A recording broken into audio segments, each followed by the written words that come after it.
me instrumentalize o código de consumidor para que eu possa reclamar, né? Reclamar usando essa norma de desempenho. Quando esse cara do PROCON entrou na norma do comitê técnico, não cabia mais gente nessa sala. As reuniões começaram a ser feitas no auditório da ABCP. Porque vinha construtor, vinha associação, vinha sei o quê, porque ficou com medo de que se utilizasse essa norma realmente para norma de desempenho, para instrumentalizar o PROCON. E faz sentido, né? Porque assim, se a gente consegue usar o código do consumidor para um sapato, para uma roupa, né? Para um carro, né? O bem mais caro de um brasileiro, da vida inteira dele, é o imóvel, é a casa dele. Por que esse bem mais caro e o mais importante da vida dele não pode ser instrumentalizado pelo Código de Consumidor? E o PROCON realmente entrou e deu força a essa norma de desempenho, tanto que teve que adiar uns 3, 4 anos, porque as empresas começaram realmente a olhar de uma forma diferente. Eu diria mais uma coisa importante, né? Essa tabela não é técnica. Não dá para explicar tecnicamente essa tabela. Essa tabela é política. Tá? É política. Tá? E eu diria o seguinte, né? Se você pega um economista e ele olha essa tabela, ele vai poder falar uma coisa, né?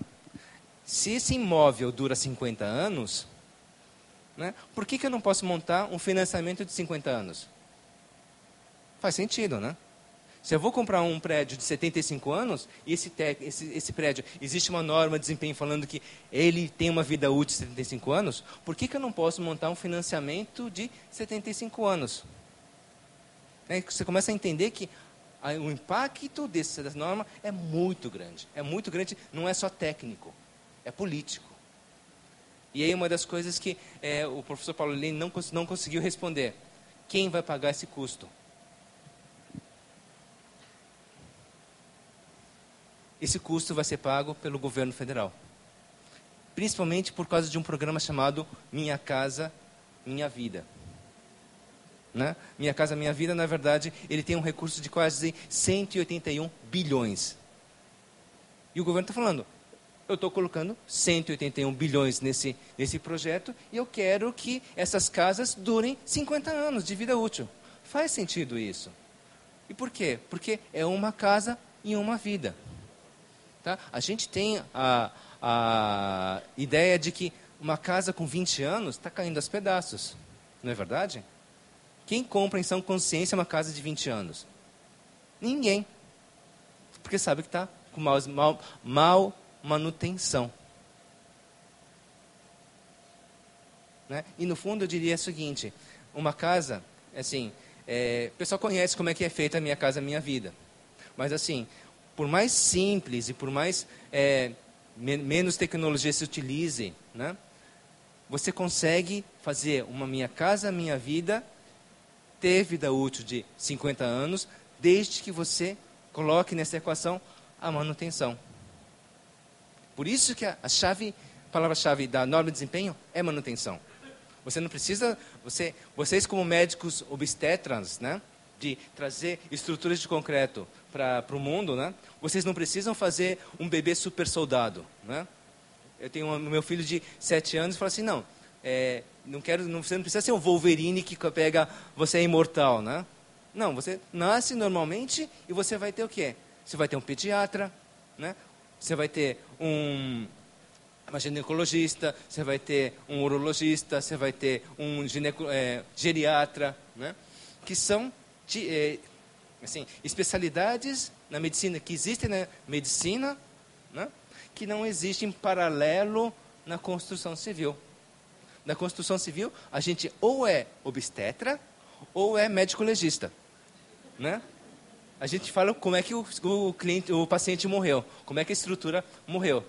A gente só tem 2 opostos aí. E aí, no fundo, só vai ter essa cultura de manutenção quando a gente tiver patologistas, por exemplo. Profissionais que entendam de patologia de edificações, por exemplo. Né?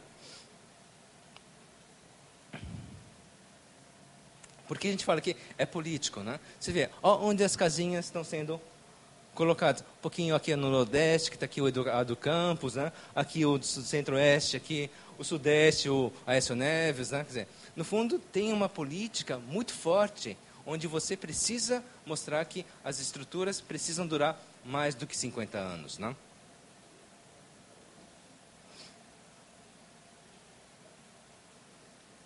Tá? E esse é a quantidade de dinheiro que está se investindo na Minha Casa Minha Vida. 68 bilhões em investimentos, 85 subsídios e 27 em contrapartidas estaduais e municipais. Então, faz sentido o governo exigir que na Minha Casa Minha Vida o requisito mínimo seja 50 anos. Como é que ele vai exigir isso, na verdade? Não vai ser ele que vai exigir. Normalmente, o instrumento que ele está utilizando são os bancos financiadores.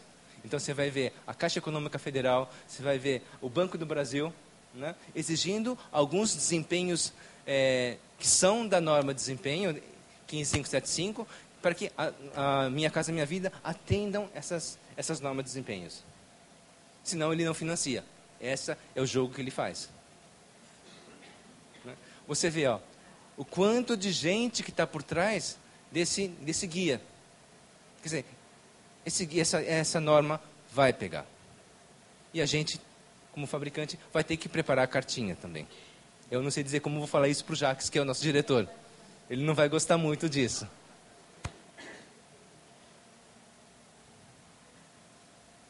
Tá? Não faz mais sentido o que acontece aqui. Eu tenho uma casa durante a minha infância, aí eu tenho uma outra casa na minha adolescência, eu tenho uma outra casa na minha adulta, eu tenho uma outra casa quando tiver a minha terceira idade. Não faz mais sentido você ter casas que só tenham vida útil de 20 anos ou de 15 anos. Né? Principalmente por quê? Porque a expectativa de vida do brasileiro hoje é de 74 anos e 29 dias. Na verdade, isso aqui é um dado de 2011. 2012, a gente ganhou mais uns 15 dias aí no meio. Tá? E aí, no fundo, explica onde aparece aquele 75 anos de estrutura, né, no nível superior. E ali entra também o porquê que as construtoras de primeira linha entraram nessa norma. Porque ele consegue justificar por que você paga R$7.000 um metro quadrado da construção. Não sei quanto que está no Rio. Eu sei que em São Paulo está 5.900 a média do metro quadrado. O Rio chega a 11. O Rio chega a 11. Então, no nível superior, por exemplo, quem atende ao nível superior de desempenho, por exemplo, é inadmissível você escutar o salto alto da vizinha de cima. Você precisa ter uma manta acústica, você precisa ter um contrapiso separado e uma das coisas importantes, todo o perímetro, toda a borda ali tem que também estar com essa separação acústica. Se tiver uma pedrinha ali, ele faz o que a gente chama de ponte acústica e você ouve lá embaixo. Então, a norma de desempenho é quem escolhe o desempenho, na verdade, se é mínimo, médio ou superior, é a incorporadora. A incorporadora define, não, esse empreendimento é de nível superior, então não se ouve salto alto. E se você fizer isso, você pode ligar para a construtora reclamando. Você não ouve o vizinho mais brigando, por exemplo. Né? Então, são coisas que é importante e, no fundo, é o que vai mostrar algumas coisas que é o seguinte. Segurança. Né? É mais do que obrigação hoje você calcular estruturalmente com segurança. Você tem software, você tem recursos de computador, então é mais do que obrigação de fazer isso. Habitabilidade, quer dizer, estanqueidade, desempenho térmico, acústico, né? Desempenho de luz, qualidade do ar, acessibilidade, conforto tátil, são pontos que a norma de desempenho, ela coloca o seguinte, que é o básico. Eu quero morar numa casa que dure 50 anos, mas com todo o conforto, com toda a qualidade. Né?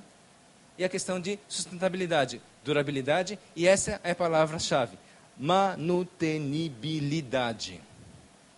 Tá? Manutenibilidade. Tá? Você vai ter 6 partes, quer dizer, se você comprar as 6 partes juntas, você consegue um desconto na BNT, dá R$400 mais ou menos a norma de desempenho. Só. Por isso que é melhor você comprar o guia gratuito e ler antes, né? Mas assim, eu diria que assim, qual que é a ideia? É que você tenha parâmetros mínimos, intermediários e superior de vida útil de projeto. Isso te baliza uma coisa importante. Você não compra pelo custo mais baixo. Ou melhor, você compra pelo custo mais baixo. Mas assim, quando você entende que custo é custo inicial mais custo de manutenção. Né? Aí você vai começar a escolher os seus sistemas pelos sistemas que têm baixa manutenção. Você vai começar a projetar sistemas de implementações que tenham baixa manutenção. Que, tendo baixa manutenção, apesar de ele ter custo inicial maior, ele tem custo total menor. Uma coisa importante, assim, como é que você consegue enxergar esse custo total menor? Porque a norma de desempenho, ela coloca um horizonte que antes não existia. Esse horizonte é aquele 20 anos de vida útil de implementação de cobertura. Tá? Qual que, eu diria assim, o exemplo que a gente faz, por exemplo, né? A gente sempre compara, por exemplo, manta simples com manta dupla. Tá? Manta simples, para a gente entender melhor, ele tem uma durabilidade de 10 anos. E a manta dupla, ele tem uma durabilidade de 20 anos. Tá? Então, o que a gente vai fazer? Para atender a norma de desempenho de cobertura, que é de 20 anos, a norma mínima, né? eu vou fazer o quê? Qual que é a minha conta? Com manta simples seria uma aplicação de manta simples, uma demolição, uma reaplicação e uma demolição. Na manta dupla é uma aplicação de 20 anos e uma demolição. Então, quando eu faço a comparação da manta simples com a manta dupla no horizonte de 20 anos, o que eu estou falando? Na manta simples eu tenho 2 aplicações e 2 demolições. E na manta dupla eu tenho uma aplicação e uma demolição. É lógico que a manta dupla é mais barato, vendo pela ótica da norma de desempenho. Porque antes não, manta simples, não. A argamassa polimérica, elastomérica é mais barato ainda. Não, cimento com cola. Né? A tendência, sem a norma de desempenho, é a gente começar a escolher pelo mais baixo. E aquele que atenda só o prazo de garantia de 5 anos. Né? Começa a ser um canibalismo, começa a ser uma falta de técnica. E a norma de desempenho, na verdade, ele coloca um horizonte. Eu preciso pensar em 20 anos. E aí, no fundo, isso tem que estar explícito no manual de uso do proprietário. Então, se a construtora ele tem naquele capítulo coberturas, impermeabilização. Eu, como construtora, optei por usar uma manta simples. Tá? É um pouquinho mais barato. Eu estou dizendo para você que daqui a 10 anos você vai ter que fazer uma manta por sua conta. Agora vem uma outra construtora e fala o seguinte: não, eu sou melhor do que ele, eu estou colocando uma manta dupla, que vai durar os 20 anos que a norma de desempenho pede. Né? Antes da norma de desempenho, o cliente escolheu o seguinte: não, a manta simples é melhor, é mais barato. Porque ele só vê o custo inicial. Ele não vê o custo de manutenção. Ele não enxerga o custo de manutenção porque o manual de uso não obriga mostrar no horizonte de 20 anos, que é o mínimo, né? Você está pensando em 30 anos. Tá? E uma das coisas importantes também é o seguinte: você começa a induzir o mercado a buscar novas soluções de melhor custo-benefício. Quer dizer, você fugir das vidas úteis de projeto mínimas. Você começar a trazer e que realmente você começa a enxergar nos projetos dos projetistas de impermeabilização. Mesmo aquela lajezinha que fica em cima do elevador, por exemplo, é manta dupla. Né? Só que assim, eu acho que aí entra um pouquinho do assunto de hoje. Né? Por que a gente está falando de argamassas poliméricas hoje? Porque existem casos, né, que justificam a argamassa polimérica. Tá? Porque senão a gente vai começar a chegar num ponto que é o seguinte: não, manta dupla atende 20 anos. E aquele que atende 25 anos? Então é manta tripla. né? E aquele que atende 30 anos? Não, é manta quádrupla. Né? Aí você começa a falar, não. E faz sentido, porque na verdade a impermeabilização de Angra 3 são 7 camadas de manta com folhas de alumínio no meio. Tá certo que lá tem radioatividade, né? Mas é uma manta cétupla, né? Cétupla para 300 anos de vida útil. Mas aí que entra a questão de você, como médico, saber dosar onde você fazer o melhor remédio.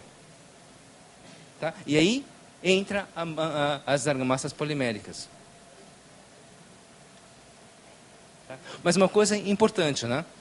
Esse é o gráfico de vida útil. Você tem um desempenho requerido, de estanqueidade pela norma, não sei o quê.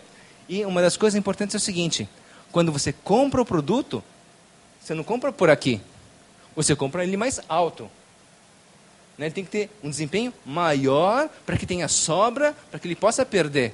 E aí você gerencia essa perda, para que essa perda ele possa ser, com manutenção, atingir a vida útil de projeto aqui no fim. Né? E o que a gente está acostumado hoje? Compra por aqui. Ah, não, aqui entendeu? Dá 5 anos de garantia? Tá bom. Essa é a grande diferença da norma de desempenho. Essa é a grande diferença de mostrar que a manutenção faz a diferença na norma de desempenho. E uma das coisas importantes é o seguinte: vocês, como médicos, precisam projetar sistemas de fácil manutenção. Senão não faz sentido a norma de desempenho. Senão você vai fazer mantas cétuplas, mantas óctuplas, para falar que vai ter a desempenho normal. Você vai ter... Você precisa saber dosar os remédios, né? E aí uma das coisas importantes para os construtores, assim, esse vida útil de projeto de cada sistema, de cada produto, ele tem que estar constando no manual de uso, operação e manutenção, com o registro das VUPs de todos os sistemas e elementos que estão lá. E aí a gente, como fabricante, vai ter que fazer essa cartinha falando: essa argamassa polimérica dura 3 anos, a outra dura 5, a outra dura 8. Né? Que é, normalmente, a vida útil de projeto dessas argamassas poliméricas. Tá? Uma das coisas importantes. Por que o médico é importante?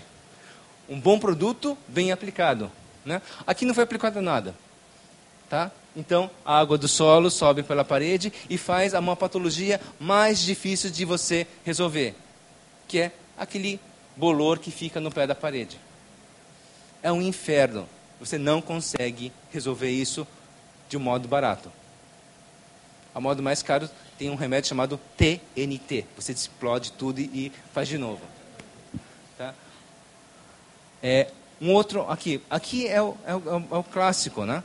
O produto está aplicado aqui, bem aplicado por um aplicador que aplicou direitinho, só que a terra está um pouquinho mais para cima. Né? E a água sobe do mesmo jeito. Né? Aqui outra parede, ó. Agora a terra está baixa, mas se coloca um anteparo aqui, um reboco, por exemplo, ele faz um caminhamento de sucção e passa por cima. Essas figurinhas estão na norma de desempenho, estão nas guias. Né? Por exemplo, aqui é um erro clássico, né? A impermeabilização e a laje está nessa linha aqui.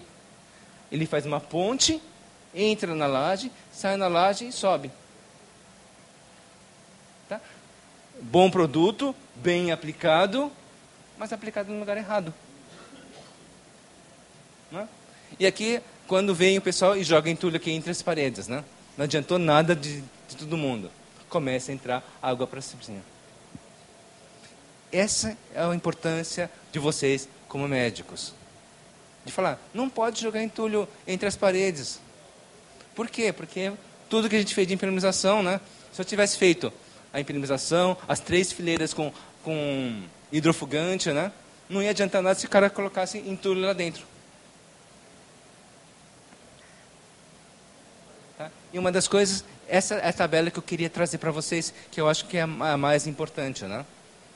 Ele mostra realmente estrutura principal, né? 50 anos, 63 anos, 75 anos, né? Mas uma coisa que ele coloca é o seguinte: ele separa a impermeabilização em 2 tipos de impermeabilização. Uma que você consegue fazer manutenção sem quebra de revestimento. E outra manutenção que você consegue fazer a manutenção somente com quebra de revestimento. Né? E quando você tem quebra de revestimento, né, você precisa ter um horizonte de 20 anos.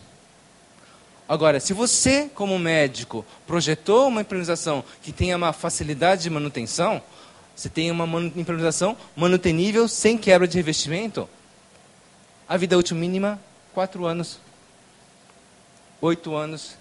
É onde encaixa as argamassas poliméricas.